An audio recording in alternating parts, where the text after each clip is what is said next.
So, you've probably heard of Gundam. It's been around for over 40 years, and it has this reputation for being, well, huge. It's an absolutely epic saga, but let's be honest, it can also feel kind of intimidating to get into. Where do you even begin? Well, that's exactly what we're going to figure out today. We're going to slice right through all that complexity and give you the essential map to its biggest, most important timeline, the Universal Century. Okay, so here's our game plan. First, we're going to get the lay of the land, see how the entire franchise is actually organized.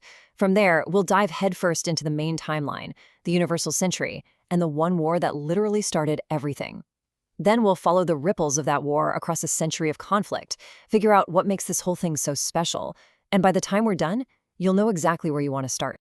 All right, before we dive any deeper, there's one really critical thing you need to get.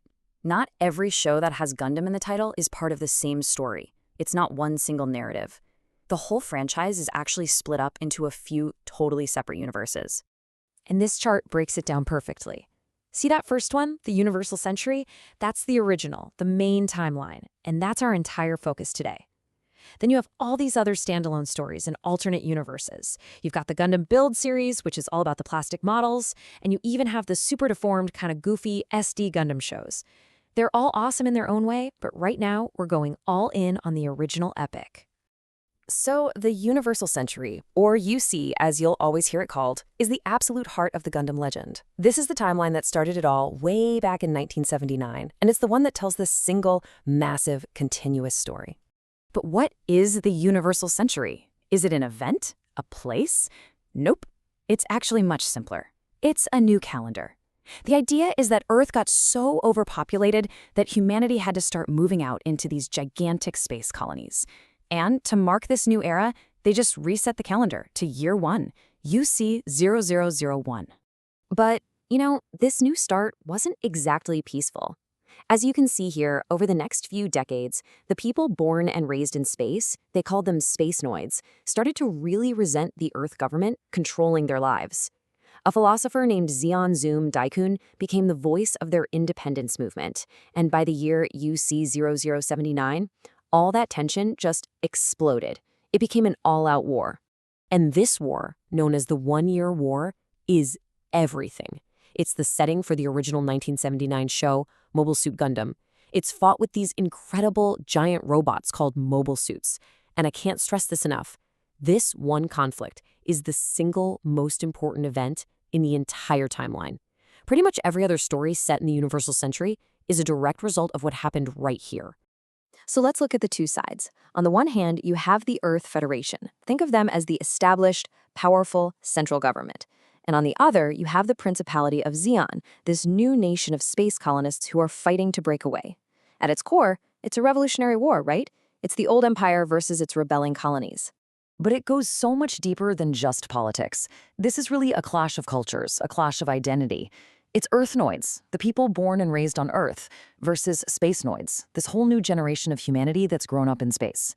This even leads to the idea of new types, people who, because they were born in space, are seen as the next stage of human evolution, with almost psychic-like awareness. And that's the real kicker. The One-Year War eventually ended, but it didn't solve a single one of the underlying problems. All the anger, the grudges, the political hatred, it just festered. And that led to an entire century of more wars, more rebellions, and more fighting, with each new conflict being born from the ashes of the last one. This timeline just gives you a little taste of that long, bloody history. After the original war in 79, you get things like the Grips War, where the good guys from the first war have become corrupt and tyrannical themselves. Then you have Char's counterattack, which is the epic finale for the original hero and villain. The story just keeps building on itself, creating this massive, interconnected saga. Okay, so you might be thinking, a century of tragedy and war? Why would I want to watch that, right? What is it about this incredibly dense universe that has kept people hooked for more than 40 years? Well, it's because this is not a simple story about good guys beating bad guys. The Universal Century is famous for being incredibly mature. It treats wars seriously. It digs into the ugly politics, the social fallout, and the devastating human cost. And the characters? They're so complex. The line between hero and villain gets blurred all the time, making you constantly question who's really in the right. Don't just take my word for it. This quote from the official Bandai channel nails it. It's that deep and profound worldview that really sets it apart. It doesn't talk down to its audience. It builds this incredible historical epic that seriously rewards you for paying attention. So there you have it. That's the foundation.